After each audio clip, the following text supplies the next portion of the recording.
The broadcast is now starting. All attendees are in listen-only mode. Hello, everyone, and good evening. I would like to welcome any new participants we have joining us tonight, as well as welcome back any returning participants. Before I introduce myself, I'd like to bring to your attention the poll that will be displayed on your screen. If you would please click on the response that best applies to you, we'd like to get a better understanding of who is in our audience today.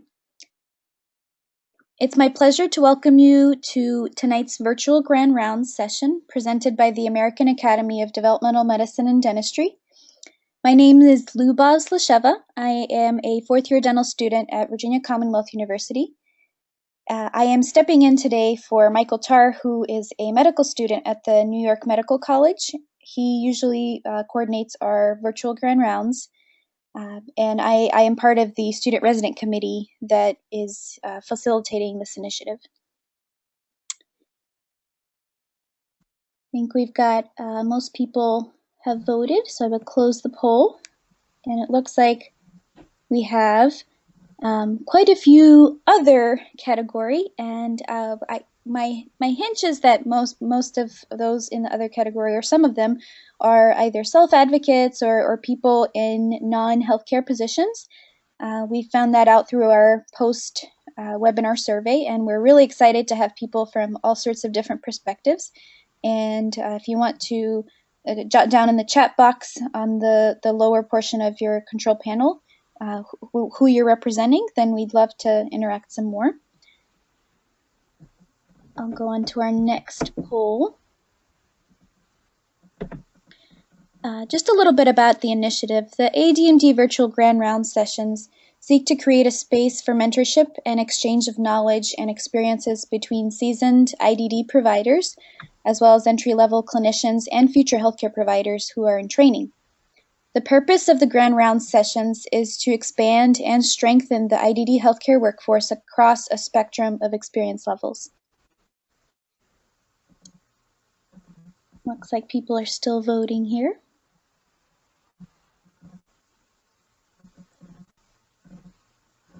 All right, we've got a little bit over 2/3 of you have voted, so I will close the poll. Looks like we have mostly practitioners in whatever role that you fulfill within IDD healthcare. So it's exciting to see people across the experience level, though. Our last poll here. On the lower portion of the webinar control panel, you can find a tab called Handouts. And in there, you may download the PDF of the slides for today's presentation that you can follow along or you can just save for your reference. At the end of today's session, we will be sending you a link to a quick survey that we've made. It shouldn't take more than 5 minutes to complete, but it's very important to us as it gives us some feedback on the current session, but also ways that we can improve the virtual Grand Rounds experience as we seek to do this every month. And you have an opportunity to suggest topics that you would like covered at future presentations. I will be putting that link into the chat box right now if you wanted to go ahead and save it on your desktop or your browser, but I can also remind you of that at the end of the session. All right, we've got most of our votes in, and everyone is excited to gain some more information on the diverse perspectives of IDD healthcare. Okey-doke. One more thing that I wanted to show everyone is the website for AADMD. If you're not familiar with our organization, we hold an annual conference. This year it will be in Chicago in July, and we're very excited to have some very qualified presenters, and the poster abstract call is still out until June 1st, so feel free to submit an abstract. And the early bird registration is still underway until the end of May. I'd like to highlight an opportunity that we have for entry-level or early career clinicians, residents, as well as students. It's called the AADMD Institute. It's a track within the conference. It will be held the whole day on Saturday, the weekend of the conference. And the goal is to, pretty similarly to the virtual Grand Rounds initiative, to convene people from diverse perspectives across a more narrow experience level, mostly introductory level. But we're very excited to have a full panel of very qualified presenters, many of whom are board members for AADMD. Mixture of hands-on activities as well as very foundational presentations on healthcare for the individuals with intellectual and developmental disabilities. We encourage you to pass along this information to students, mentees, people who are early in their career providing care to this population. And you can find all this information at aadmd.org, annual conference tab, and then go on to Institute. All right, without further ado, I'd like to introduce our presenter tonight. Alicia Bazzano is a pediatrician and health services researcher. She's currently serving as chief physician and consulting at the Westside Regional Center in Culver City, where she's responsible for overseeing medical aspects of services for people with developmental disabilities in Western Los Angeles County, which is in California. Dr. Bazzano completed medical school and pediatric residency at UCLA programs and was a UCLA Robert Wood Johnson clinical scholar. She completed a master's in public health and a PhD in the Department of Health Policy and Management at UCLA. Dr. Bazzano's research has focused on quality of care and service integration for children and adults with developmental disabilities, and she has developed multiple health and wellness programs for children, transition-age youth, and adults with developmental disabilities. Dr. Bazzano concurrently serves as lead pediatrician at the Achievable Health Center, a first-of-its-kind federally qualified health center with a mission of caring for those with developmental disabilities. She was the founding co-chief medical officer of the clinic, overseeing the clinic from inception through obtaining federally qualified health center status. She also serves on the board of directors of the American Academy of Developmental Medicine and Dentistry, and is on the clinical faculty at UCLA in general pediatrics. And she's also a Healthcare Leadership Fellow of the California Healthcare Foundation. Without further ado, we look forward to the presentation tonight, and I would like to remind you that the question and answer time will be the concluding part of our session today, and you can place your questions into the tab that says questions, and I'll be collecting them throughout the presentation and facilitating that part of the session tonight. Dr. Bazzano, I'll turn over the floor to you and look forward to what you have for us today. Thank you. I am very excited to be able to talk to you tonight with families of individuals with intellectual disabilities. As healthcare professionals, we have a special role in the unexpected news of an intellectual disability and in partnering with families on the long that they will be taking with their child. This is a journey into a world that I actually didn't know anything about when I was fresh out of my fellowship training. We'd send a baby or a child off who we had this, and then we wouldn't really know what happens. She or he would somehow get some testing, have some therapy or special ed, the next time the child needed vaccines. Well, there's a lot to that world, and I challenge you, cause you to question some of your assumptions, and hopefully maybe open your eyes to some new possibilities. We're going to take a journey together into the world of intellectual disabilities and what it's like for us, how we can make it better, and how we can support them into a future that's much brighter than before.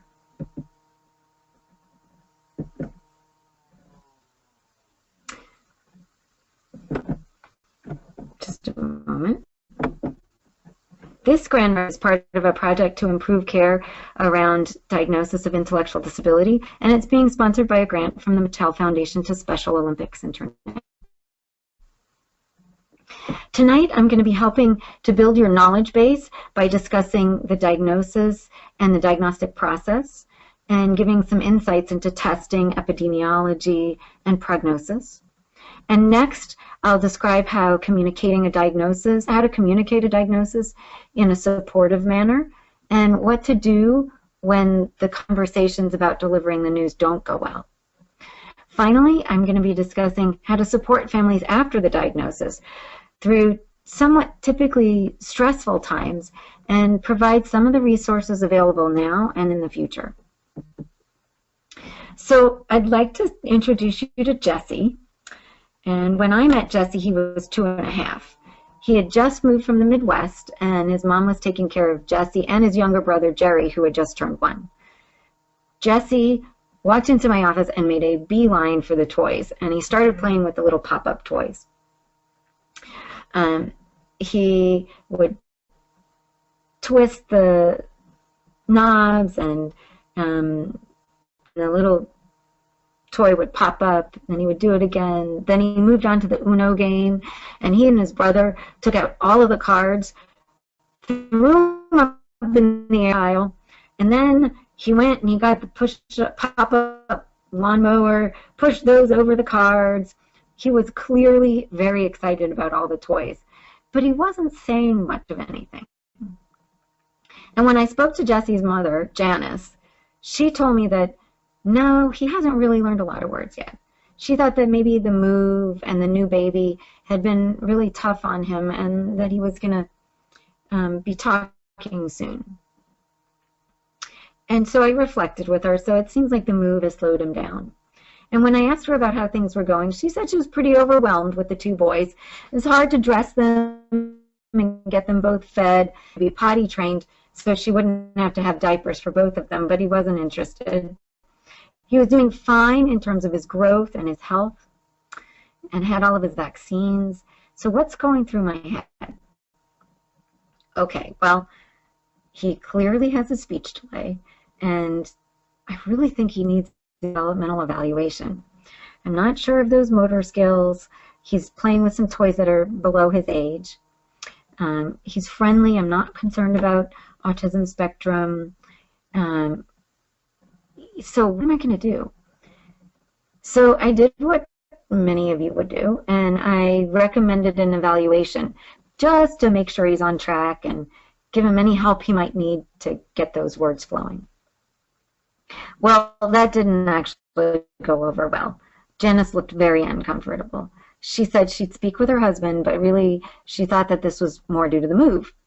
And basically Janice's body language was, "You mean to tell me that after meeting me and Jessie for only 15 minutes and hearing what I had to say, you're going to decide that he is not normal and send him to some special classes? Did you listen to what I said at all?" So it seemed like I had a lot of backtracking to do, and I really hadn't listened and understood where Janice was at the time.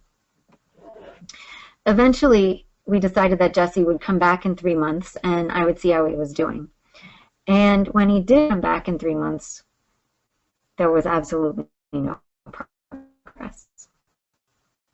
My husband actually both came to the visit, and we had to have the difficult conversation of, let's get an evaluation. This time, I asked about their concerns. From your perspective, how are things going now? And I reflected. So it seems like the move has slowed him down.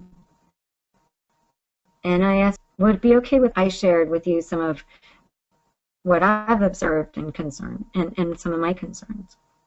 And I explored with them, one option would be to get a developmental evaluation. And if you were to get a developmental evaluation for Jessie, what are some of the good things that might come out of it? And finally, so what are you thinking to do it? I left it in their hands. They just decided on an evaluation. But as you might guess, Jessie's evaluation delays. I was faced with discussing this with the family. So what should I do now?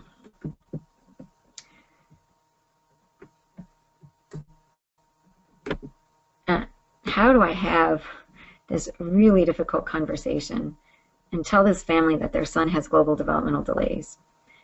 And what does it mean anyway? What does it mean for their future?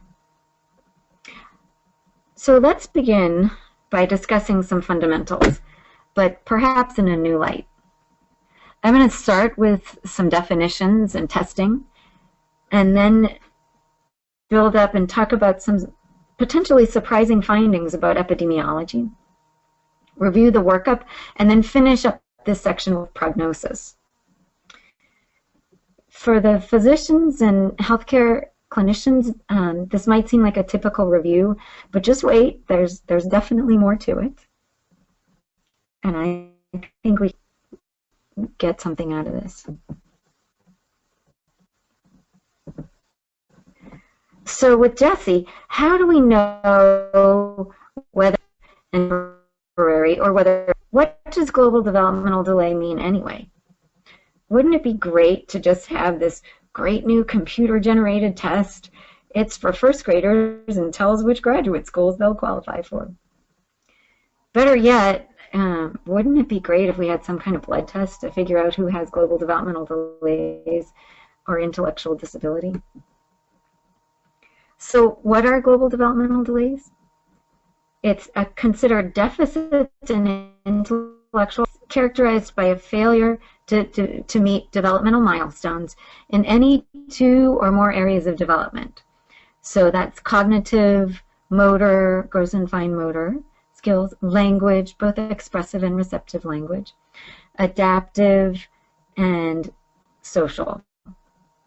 In practice, it's usually cognitive with at least one other area like language. Global, the term that's reserved for children who are too young to participate in IQ testing. Once children are able to participate, usually around age 3 to 5, then the term should be replaced by a more long-lasting diagnosis, if there is one. So in other words, children who are 8 or 12 or 16, and certainly adults, are not developmental delays. Instead, they're given the term intellectual disability. So does that mean that all or most children with global developmental delays end up having intellectual disability? Well, no. There's actually only a moderate correlation between the Bailey cognitive scores, which is for developmental evaluation at 2 years, and the intelligence quotient, or IQ, at 4 years. The same goes for language. Developmental delays have a wide variation in their subsequent IQ scores. If you notice, the largest group ends up with a low average IQ score. Wow! So not much predictive power with those early global developmental delay diagnoses. Well, so what's the difference between global developmental delay and intellectual disability? Intellectual disability is more specific and potentially more severe than global developmental delays. It's certainly more long-lasting. Intellectual disability is also called intellectual developmental disorder, and it refers to deficits in intellectual functioning and deficits in adaptive functioning across conceptual, social, and practical domains, as evidenced by standardized testing. And that standardized testing is usually IQ and adaptive testing. So that conceptual domain, it refers to academics and understanding concepts like time. That social domain refers to learning from experience or collaborative problem solving and following social rules.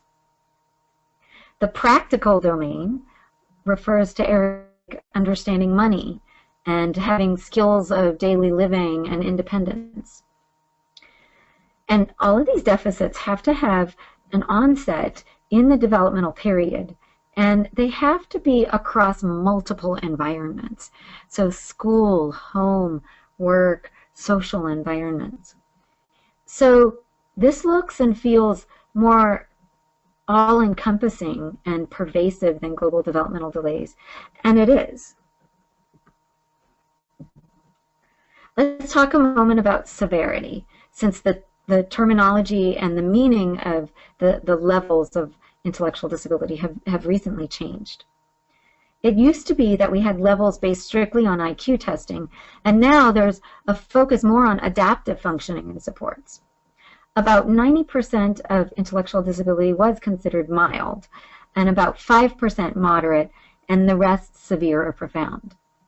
But this was problematic because there are people whose IQs don't match their functioning levels.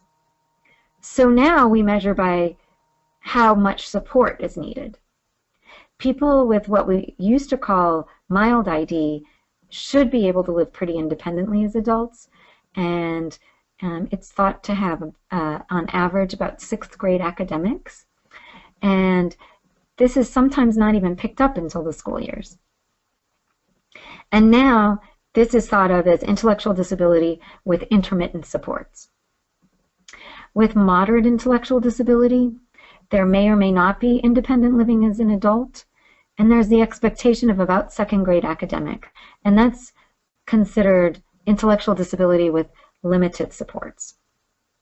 Rather than severe intellectual disability, it's intellectual disability with extensive supports, and rather than profound, it's intellectual disability with pervasive supports. So we really moved from strict IQ scores to functioning. But still, most people in practice utilize IQ scores. So how does IQ work? The IQ scores, test scores, are such that 100 is an average score, and each 15 points corresponds to 1 standard deviation away.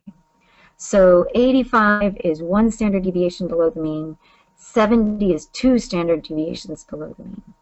So what that means in practice is that 2.1% of the population, or that red area, should have an IQ between 55 and 69, and that little gray area on the end with the 0.1% of the population would have an IQ less than 55. And this is what we see in the population in general, too. So here's a question for you. Are we getting smarter? About every year, our IQs on average get 3 points higher if we use the same test version. Yes, this is true. It's plausible that we're getting smarter, and in fact, Dr. Flynn, who recognized the Flynn effect for the first time, he advocates this view even in a TED Talk. But this also brings up difficulties of reliability and validity in IQ testing. So how stable is IQ for those with intellectual disability? Should we be making this really lifelong diagnosis based on this one set of test scores? Well, a recent large study found that 14% of IQs changed by 10 points or more over a 2-year average period. And the 95% confidence interval was about 25 points. Whereas usually we're expecting that margin of error of kind of plus or minus 5 points. Here we had a 25-point range for margin of error. And a recent study found that different IQ tests give different results. The WISC-4, which is the Wechsler Intelligence Scales for Children, consistently score less than the WAIS-3, which is the Wechsler Adult Intelligence Scales, and that's by an average of 12 points.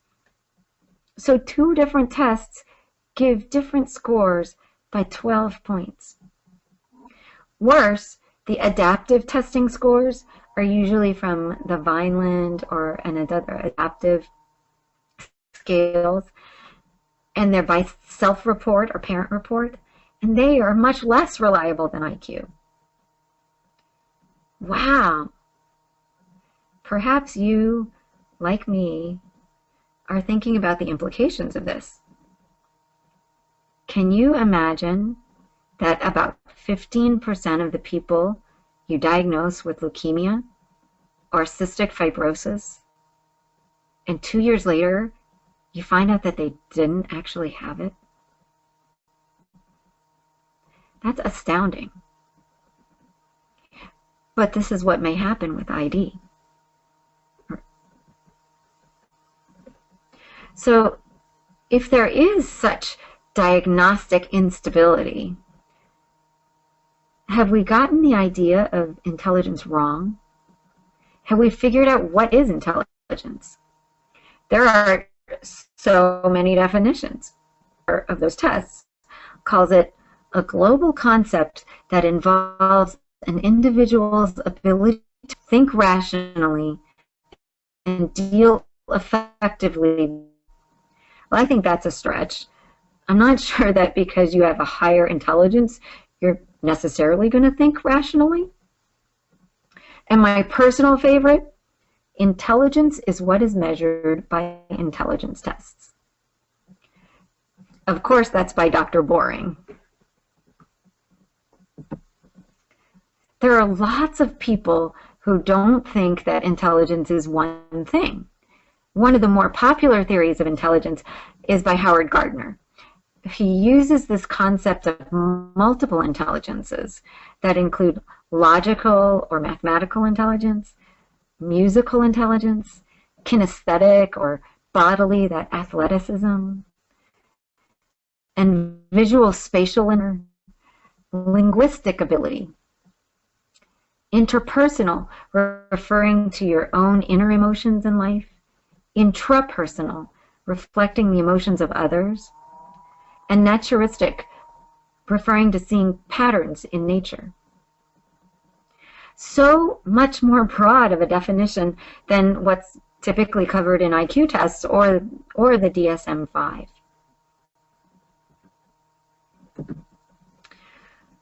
We measure intelligence to determine what? Success? How we're going to problem solve in life?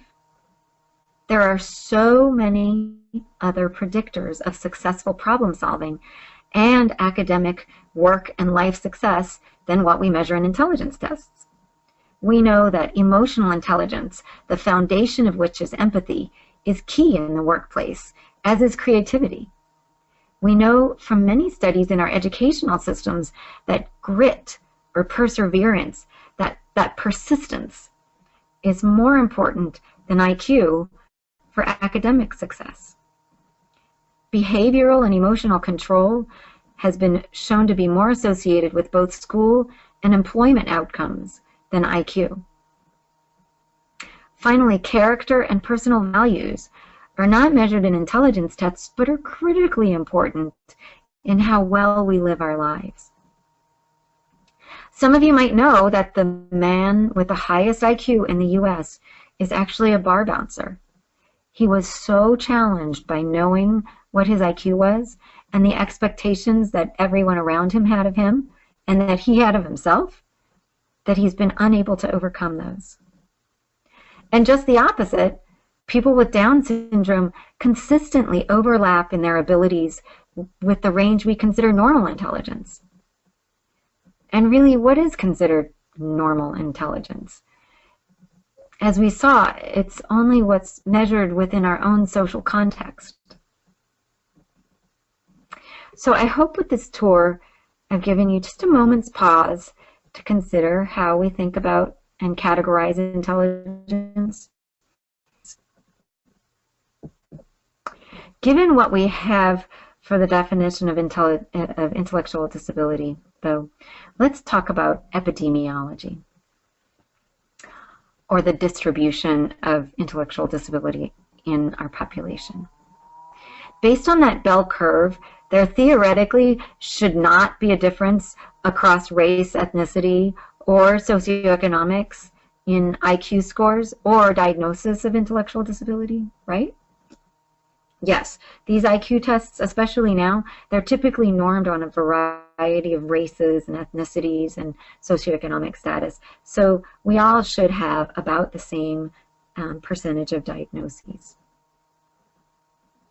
But if you look at the prevalence of diagnosis of intellectual disability in the US, guess who's diagnosed more often? Whites, blacks, or Hispanics? Well, you can see here the dark blue line is the African Americans, the middle is the Latinos, and the grayish are the whites.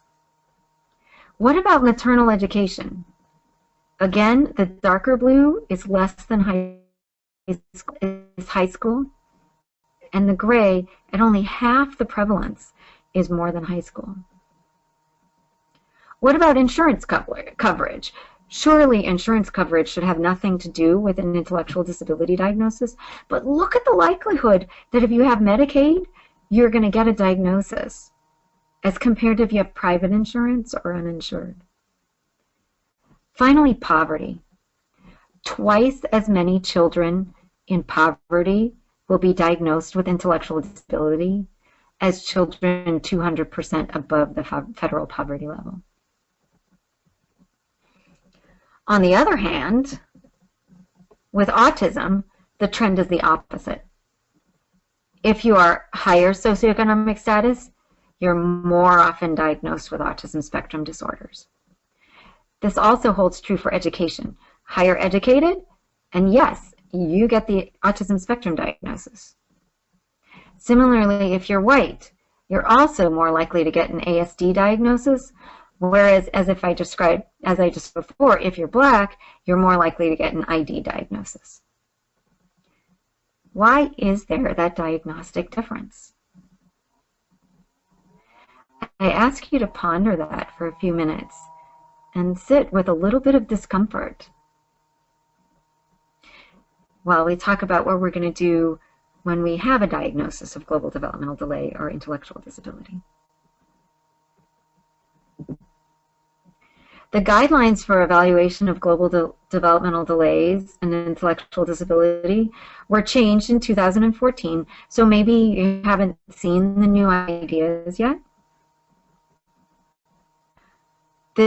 This is the American Academy of Pediatric Guidelines for workup of intellectual disability.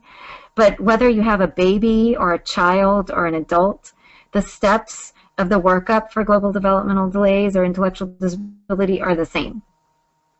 You begin with the history. You take a good family history, do a full physical exam, including looking for genetic diagnoses and a neurologic exam.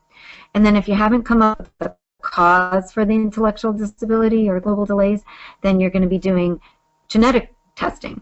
What's a CGH, or chromosomal microarray, and a Fragile X. These two are the mainstay, and consider metabolic testing.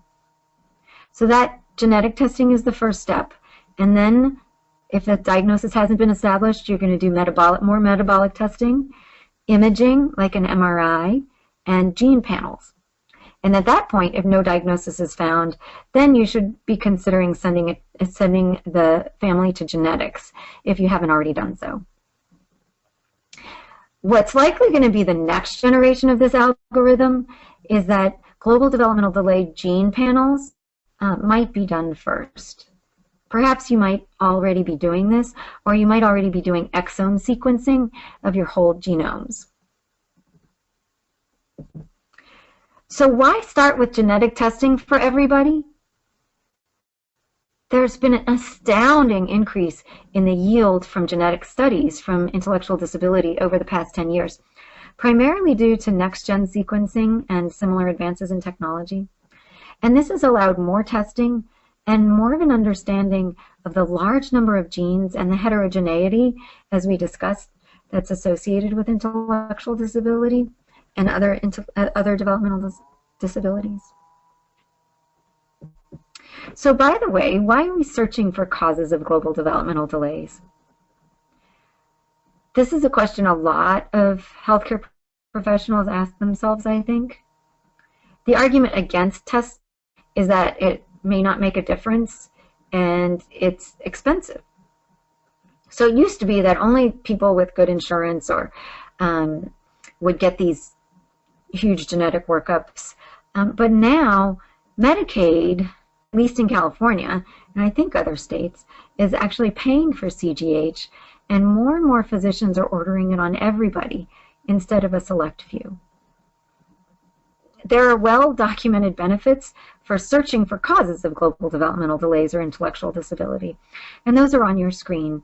In brief, you can provide validation and information for patients and parents. It's helpful for refining your treatment options and having genetics do co-management. It's helpful for surveillance for future medical problems, and it's very helpful for family genetic counseling.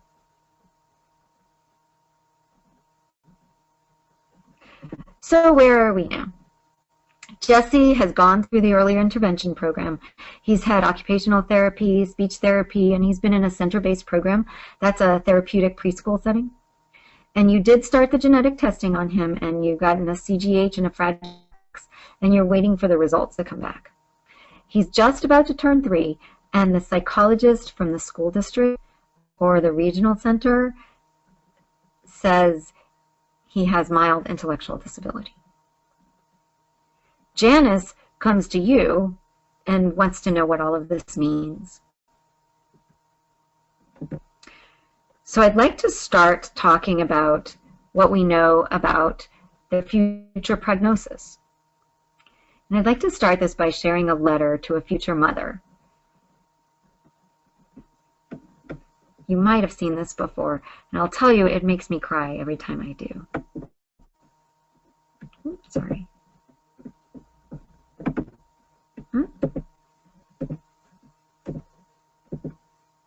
Let's try this again.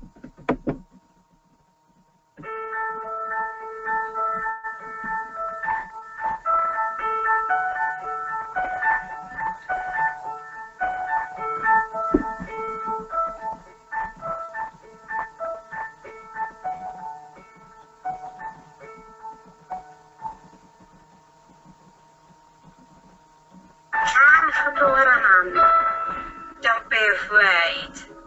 Tu niño podrá hacer muchas cosas. Podrá marcharte.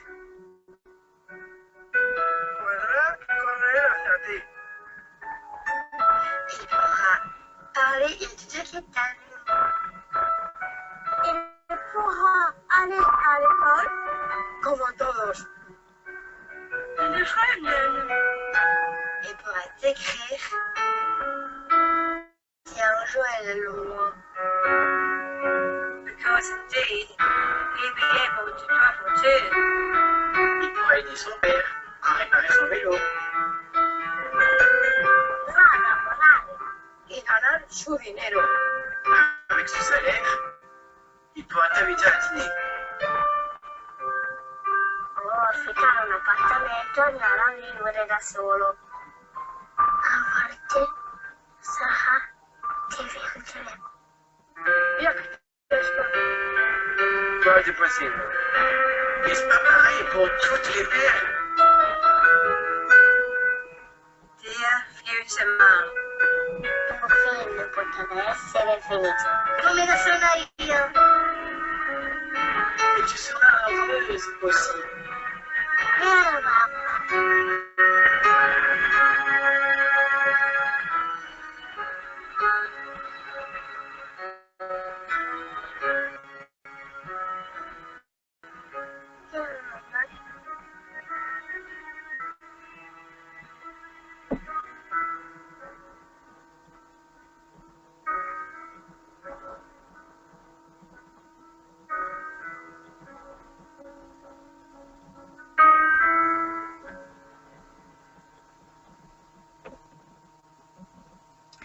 Thank you for letting me share that with you.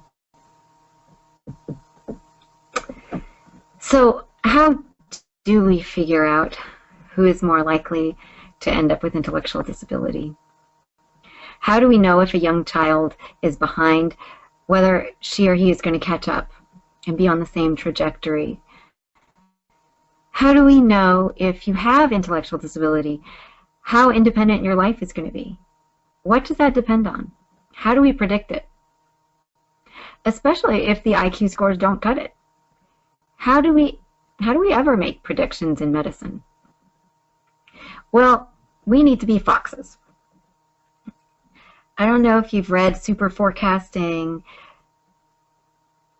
In it, Philip Tetlock talks about hedgehogs and foxes. And Nate Silver of The Signal and the Noise also talks about them. Hedgehogs are on a mission, and they have this big vision. They have this all-encompassing worldview, and they discover facts that confirm their knowledge. Foxes, on the other hand, they're eclectic in their sources of information, and they make pretty nuanced judgments. Hedgehogs are great idealists, but foxes make better forecasters. And we want to be like the foxes. We want to be very self-aware of our own biases, our prior beliefs in Bayesian terms, and our interpretations. We need to have some humility because we're going to get it wrong many times. We live in a world of probability, not certainty. And even our most certain diagnoses are not. And we have to be like the foxes and be very sensitive to the details of the individual person in front of us and how he or she and his or her circumstances will differ from the broad statistics, and how he will change or grow in the future. We're going to need to take that information and the new information into our forecast. We cannot afford to have a fixed mindset.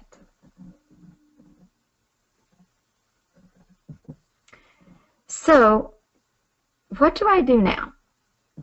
How do I have this very difficult conversation, tell this family that their son has global developmental delays, intellectual disability? What does it mean? And how can we make the process of getting a diagnosis just a little bit better? I'm going to discuss with you what parents' perspectives are and a protocol for how we can deliver the news, and then talk a little bit about emotions. Well, so how do parents generally feel about the process of getting a diagnosis?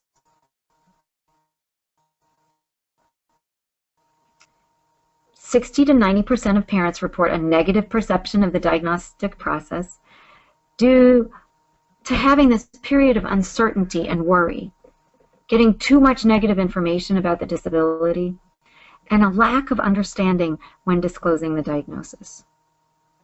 Parents often feel a sense of delay, and one study where physicians and other clinicians were presented with case studies of children with in it, the parents, when they expressed concern and insisted, it still didn't increase the probability that the physicians would refer to diagnosis or to get treatment.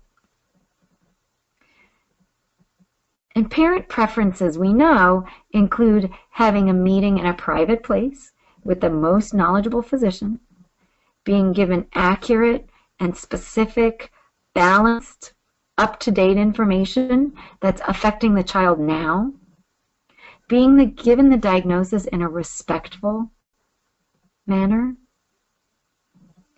and an empathetic manner, without pity or personal tragedy or extreme sorrow, and being immediately able to provide supports and resources. I don't put too much emphasis on this, of course, but parents remember every word we say. Yes, the exact words. Mothers of children with Down syndrome remembered with 82% accuracy the actual words their physicians used in giving the diagnosis, even years later. Well, this is not so good because most of us are not using words that the parents understand. One study of giving genetic diagnoses showed that physicians used on average 18 words of jargon and 2.4 were explained. The physicians rated themselves and actually thought they were doing much better with 7 jargon words and 6 of them explained. So how do we do it better? How do we give this diagnosis? There are several protocols, all with catchy mnemonics. There's the ABCDE and the 4 L's, made popular by Grey's Anatomy. There's NURSE, there's empathy, all in caps, and there's SPIKES. The SPIKES protocol started as a method for delivering unexpected news in oncology, and it does correlate with improved satisfaction. So that's the one I'm going to share with you. You would set up the interview in a quiet location, have enough time, have both parents or whoever in the family they want there. And beforehand, you want to think about what is your purpose. What do you want to happen in this meeting? You're going to assess the perception. You're going to ask what the parents understand about how their child is doing and the testing. This is really communication 101. Know your audience, right? You're going to obtain the invitation. Can I speak with you about the results? What's the best way? You're going to give the knowledge and information. You're going to do it with compassion and simplicity, not from on high, but as their companion. You're going to address emotions with empathy. Families need a safe environment to explore their emotions where they're not feeling judged. Emotion is what's running through all of this process. Otherwise, it would be easy. Like saying, please pass the peas. Your child has an intellectual disability. But no, it doesn't work that way. Finally, giving strategy and summary. You want to review what you've talked about and maybe set some goals. With that in mind, let's try to unpack what it is that parents fear the most about getting this diagnosis. It may not be what you think. Yes, there's potentially extra time for learning, concerns about not being independent in the future, there's possibly medical complications, but the biggest fear of parents is society, social stigma. It's clear that individuals with intellectual disability constitute a stigmatized group who face many barriers to healthcare, schooling, employment, housing, and community participation. I bet most of us, and maybe all of us, have been targets of stigma at some point for some characteristic or another. Maybe we were a different race, or maybe we were too short, or maybe we were too smart. And we're also the agents of stigma. So how does it work? In our thoughts, we use these shorthands to describe a group that's not us. We stereotype.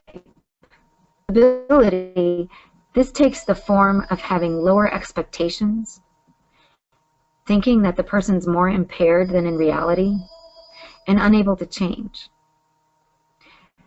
When we have a negative emotional reaction to the group, we have prejudice.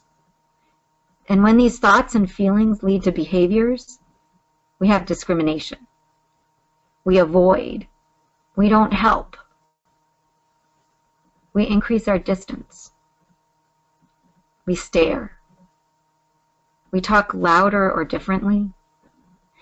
And in healthcare, we treat people differently, and they have different outcomes. I'm not saying that this is the only reason we have different outcomes, but it's a part. For intellectual disability, this discrimination takes the form of exclusion and segregation in group homes and sheltered workshops. And it also takes the form of poor medical care, asking others to make medical decisions when the patient actually understands and has capacity, and making judgments about value and the quality of someone's life. When a group is stigmatized, There are the outward forms of public stigma, and then there's the inward-looking self-stigma. That is the experience of feeling shunned. That inner voice saying, I can't do this, which leads to various emotions and reactions, including, most importantly for people with intellectual disability, lack of self-efficacy. Think about it. To get to that self-stigma, you have to know that you're being looked at negatively. You have to agree with it and apply it to yourself, and it hurts. We see this all the time with people with intellectual disability. They do know that they're being looked at and valued and treated differently. There's also family stigma. Family stigma is stigma by association with a relative who has stigma. And that's what parents fear also. And how do we know that? Well, it's because there have been 24 scales that have been developed specifically on stigma and ID. Has anyone heard of the implicit bias scale? Perhaps so. I'd like to invite you, though, if you haven't seen it or used it, to do so. It's freely available online, and it's widely used to look at implicit attitudes, those unconscious preferences we all have. So it's time we do a little self-reflection. Let's see if I can get this video going now. And this time about our words.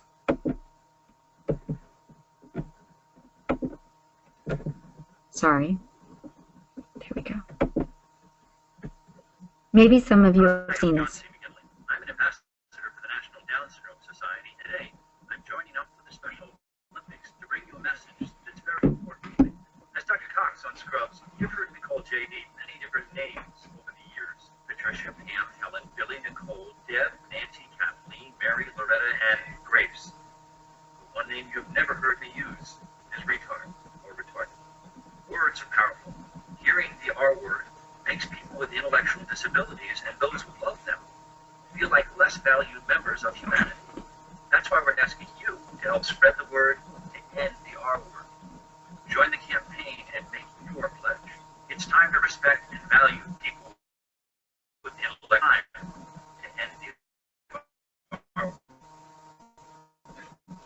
If you hope you're considering joining the R Word campaign at rword.org and taking the pledge if you haven't already. So how does this affect the diagnostic process? Daniel Paris put it well. Too often, children with intellectual disabilities are given low expectations because it makes it easier to deal with them. What people believe about intelligence is more important than the actual intelligence. By the way, I don't know if anybody knows who this is. It's Daniel Paris, of course. He was on a reality TV show in Sweden called The Young and the Spoiled. He actually won, but that's not the real Dan Paris. This is actually the real Dan Paris.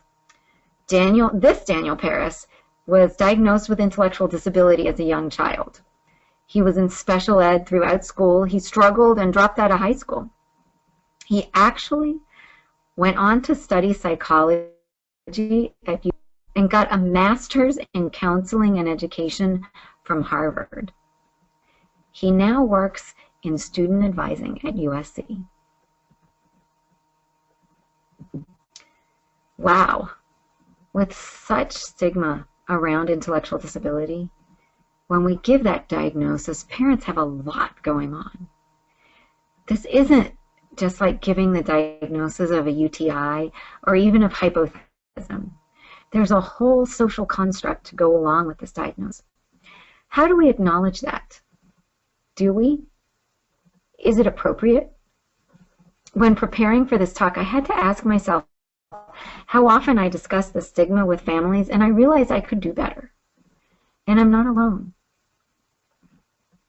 In a study of transcripts of pediatricians and family physicians counseling after abnormal newborn screenings, only 26% used empathetic behaviors. To use George Bernard Shaw's words, the problem with communication is the illusion that it's occurred. When we don't deal with emotions, there's just something missing. How are these parents feeling? We used to think that after a diagnosis, the family had these 5 stages of grief from Kubler-Ross. Maybe you've heard of them. Denial, anger, bargaining, sadness, and then finally acceptance. What we know now from interviews with families is that, yes, the time after the diagnosis is a tumultuous one for families, but with many feelings: fear, disappointment, confusion, and anger, but these are mixed with protectiveness, hope, pride, and love. Parents often may be experiencing multiple feelings at once. Some parents take a while in coming to terms with the diagnosis, and others feel relief that they finally have an answer, a diagnosis that explains what they've been telling their doctors about for a while. We do need to be aware of the family's feelings, and to do that, we need to elicit their emotions by gently probing, how are you feeling? And those emotions might be anger or guilt or hopelessness or hopefulness, fears of the future, or validation. We should validate the feelings and normalize them as much as possible. And then finally, we want to advise these parents and families that they might be in continued flux in their emotions. You might still feel worried about this when you get home. Please know that I'm only a phone call away, anytime. What we don't want to do is this. We don't want to be so inquisitive as to be creepy and ask, how are you feeling, my dear? We don't want to self-validate by saying, I completely understand. You're okay, I'm okay. Most likely we can't and don't understand. And even if you happen to be a parent of a similar child, I would still caution you to try to make sure that there is a purpose in sharing your own experiences, so as to make sure the focus stays on the family.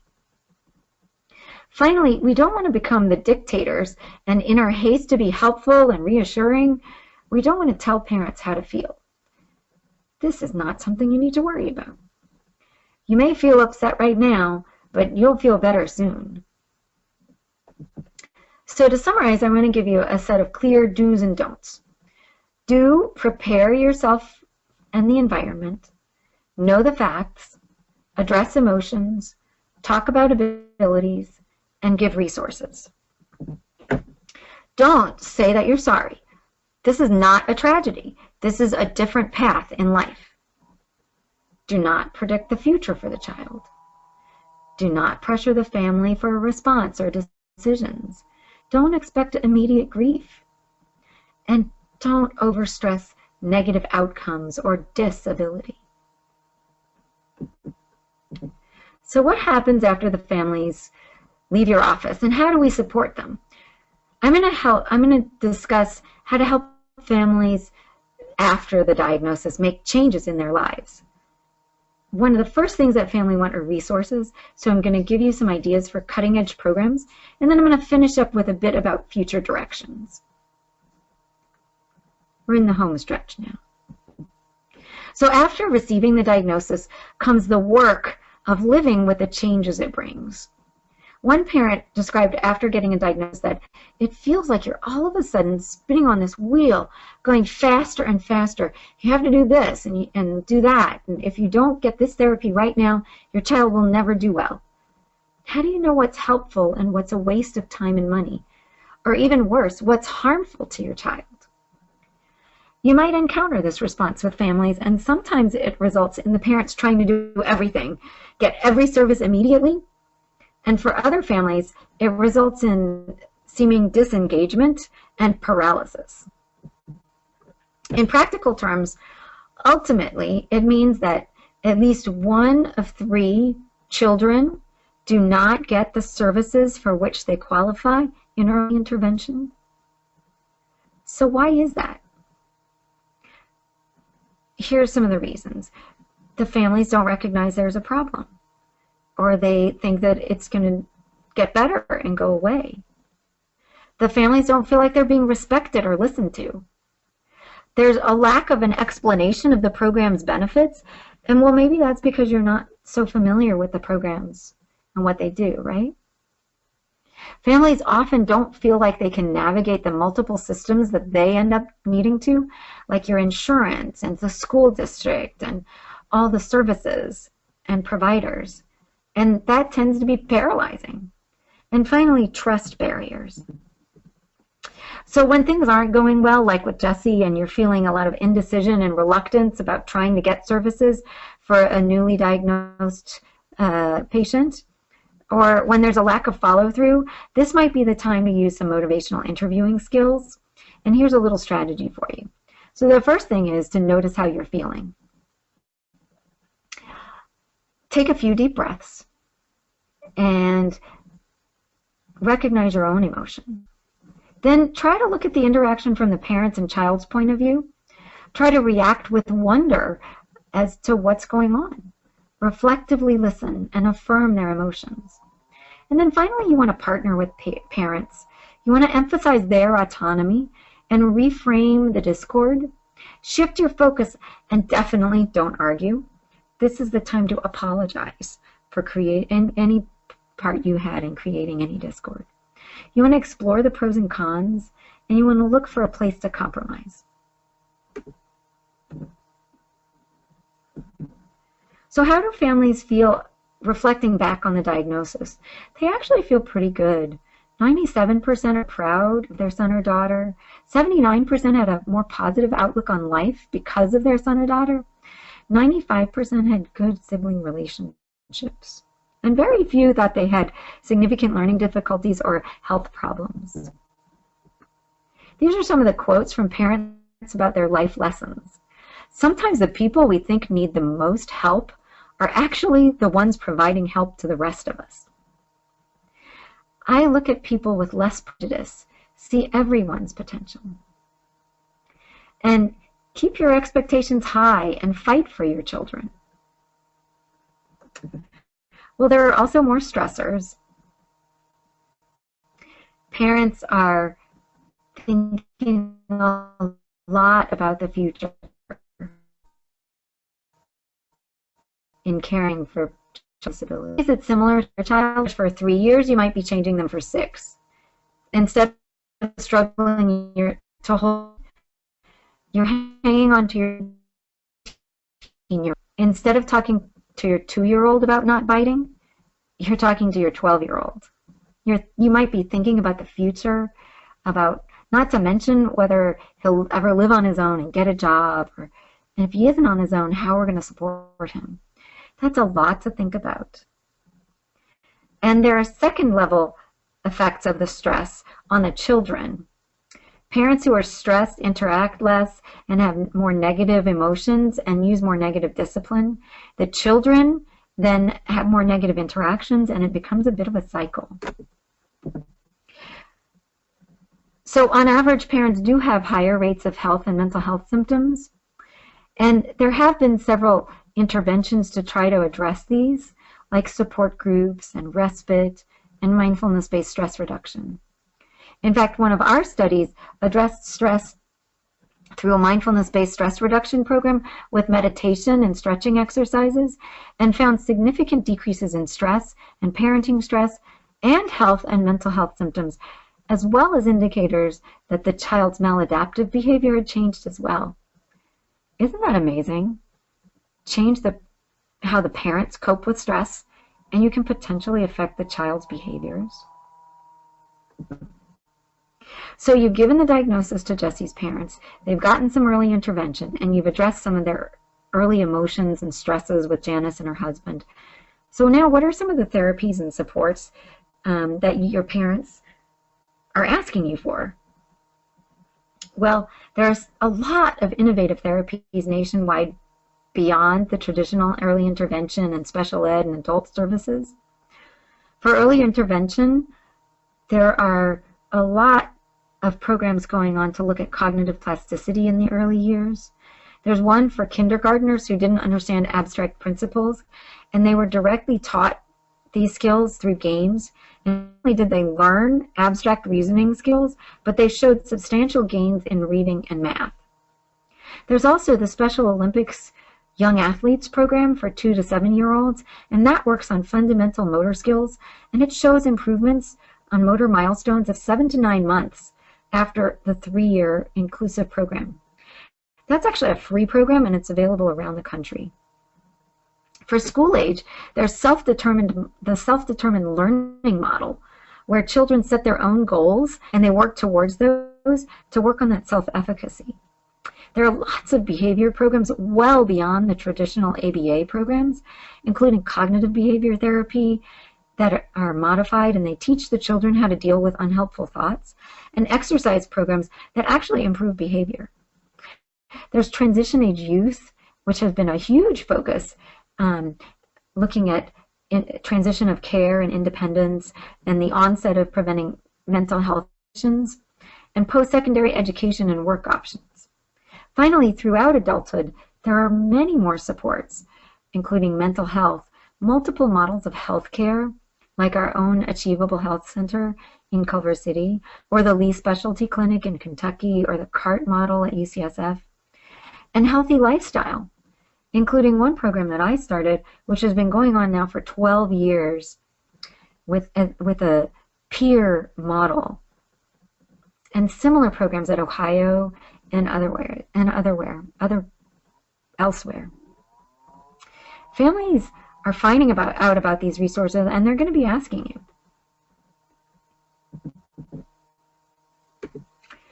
The biggest change nationally is that in 2019, every program, every service that we provide has to be included in an inclusive setting, with choices given to those with disability who are participating.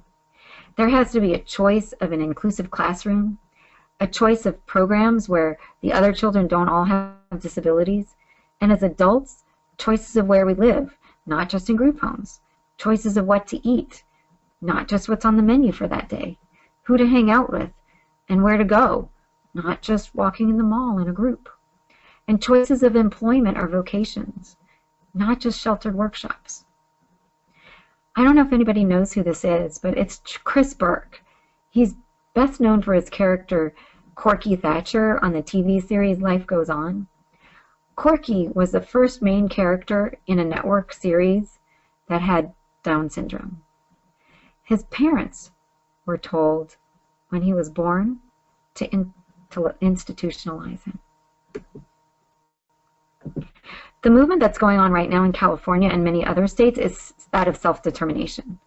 This is beyond self-advocacy and patient-centered care. Self-determination puts the power and the money in the hands of the people with intellectual disabilities. They and their families get to take their budgets and decide what therapies and services are right for them. Instead of traditional special ed, they may pay for their child to do an internship at a repair shop. Instead of traditional behavior programs, they could pay for an aide to go to a swim class at the Y. Instead of a group home, they may use the funds to provide for a roommate. And instead of a sheltered workshop, the person may be gainfully employed with funds used for a job support person.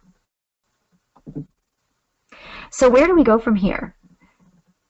If you see people with intellectual disabilities just a little differently, question our abilities to predict what their futures will hold, increase our expectations just a little, and never, ever use the MRCP term again, then that will be something.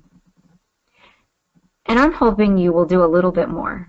I'm hoping you'll be a little bit more at ease when giving the diagnosis and supporting families like Jessie's through the diagnosis, and better able to give them an understanding of their options and what's out them in the future for them. Finally, if you want to go to the premium level, the platinum level, the stratosphere, it might be to join the movement. Thank you very much. Thank you, Dr. Bob, I'm ready for questions. Perfect. Yeah, we have a couple of minutes here for questions. I invite you to look at the chat box And in there, I have placed links to both the websites that I talked about, as well as the survey after the webinar to solicit your response, your suggestions for further topics. And the questions tab is where you would place your questions. And we have some time for Dr. Bazzano if you want her to clarify something, or you something struck you that you learned today. We'd be happy to hear any comments or questions. I will start out with one question here while folks get a little acquainted with the system here. Getting lots of positive comments, Dr. Bazzano, but one question that I had, I know sometimes we talk about the definition of intellectual and developmental disability, and developmental disability versus intellectual, and which one is the social diagnosis versus the more medical description, the scientific description. And I really like the wheel that you showed with the type of intelligence. So, you know, all our tests are very scientific and objective, but really it's all kind of the differences in intelligence, not necessarily ability versus disability.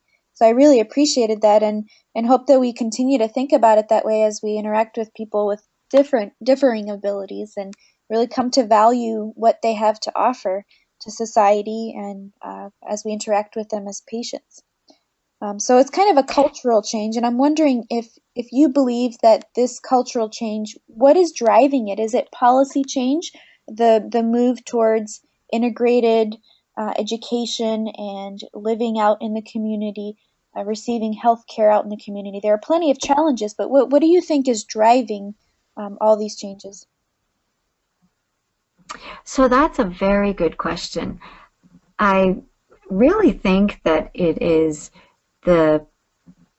a movement that's very much grounded in the individuals with developmental disabilities and their families themselves.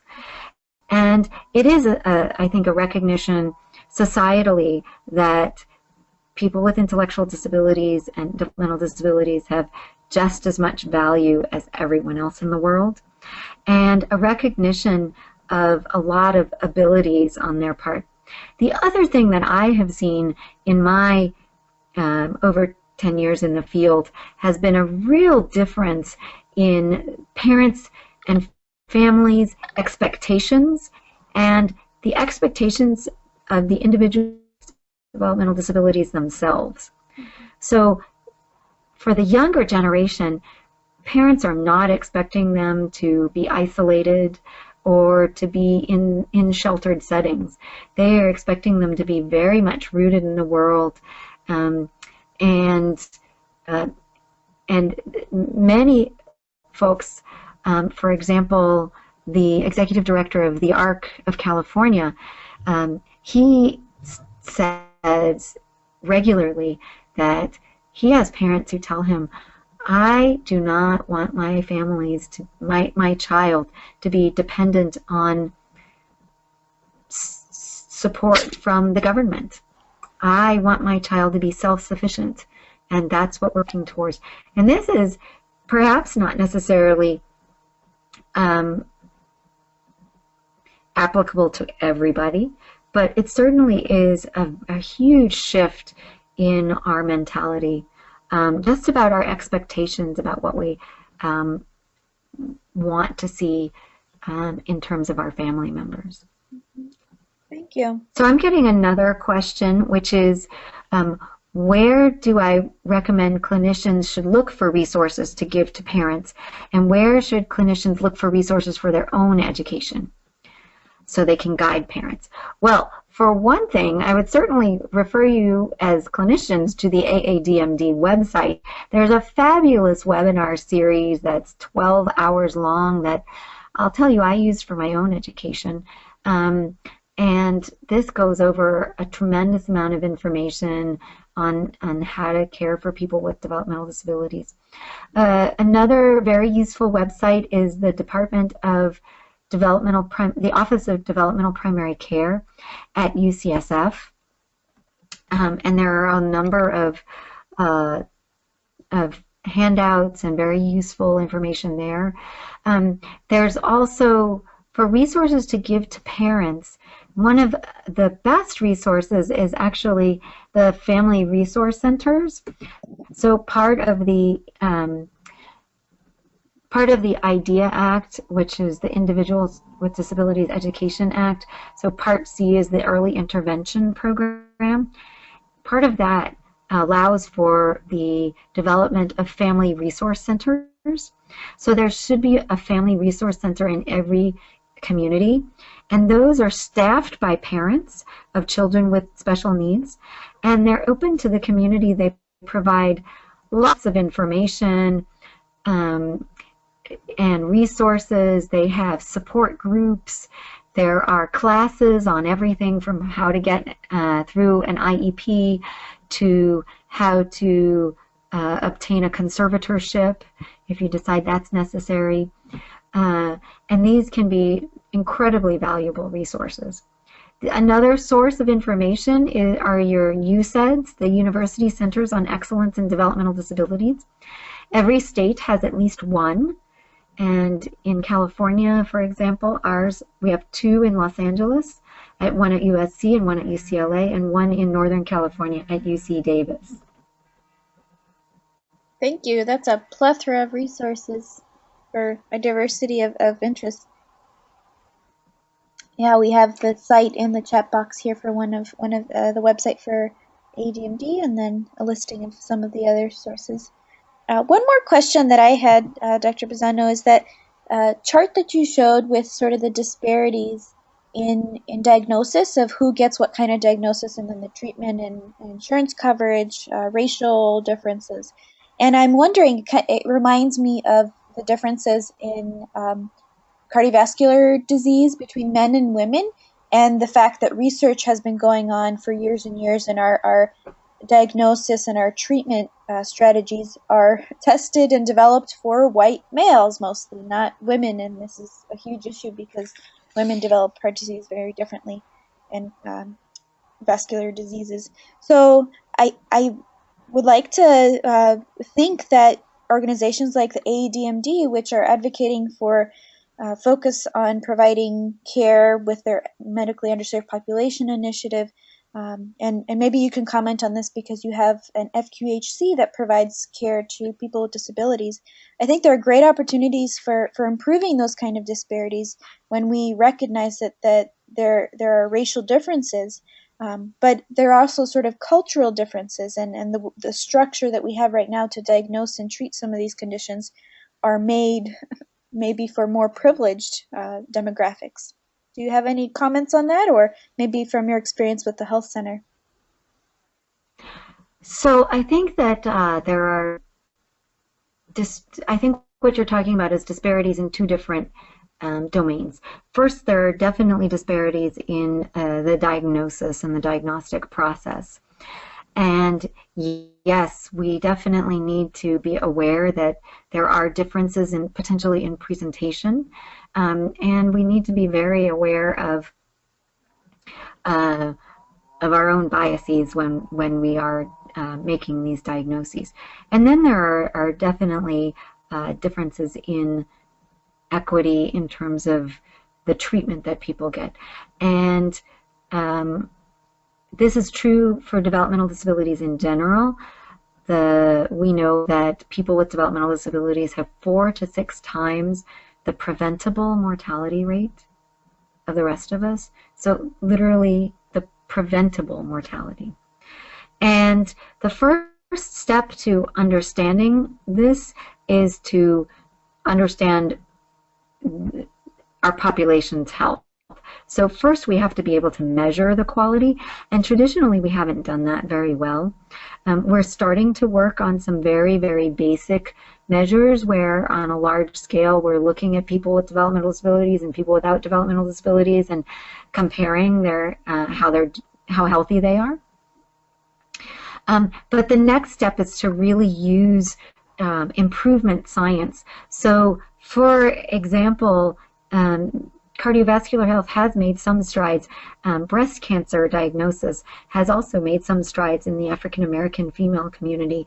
And a big part of that is not just knowing that there's a problem and expecting physicians independently to do something about it, but actually making systematic changes using improvement science.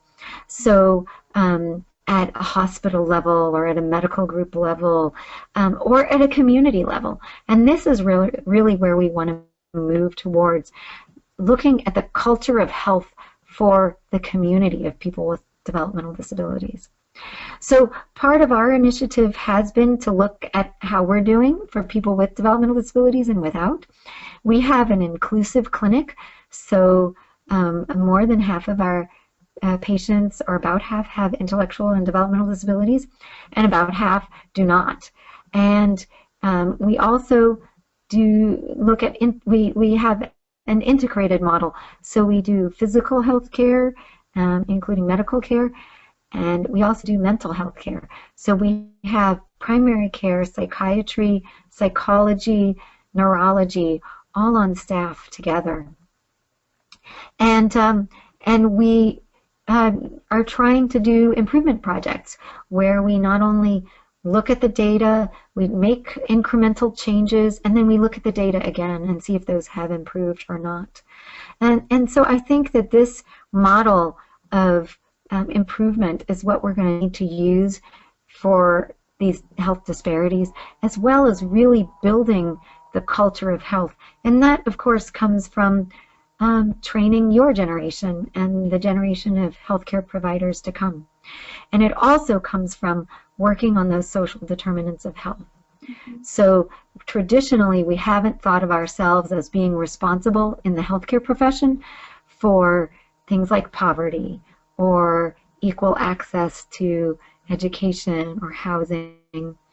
And now we're recognizing that about 80 to 90% of health and health outcomes has nothing to do with the medical care that we give. So we need to focus on that. And so you'll see more programs like ours working together to do service coordination with providing services from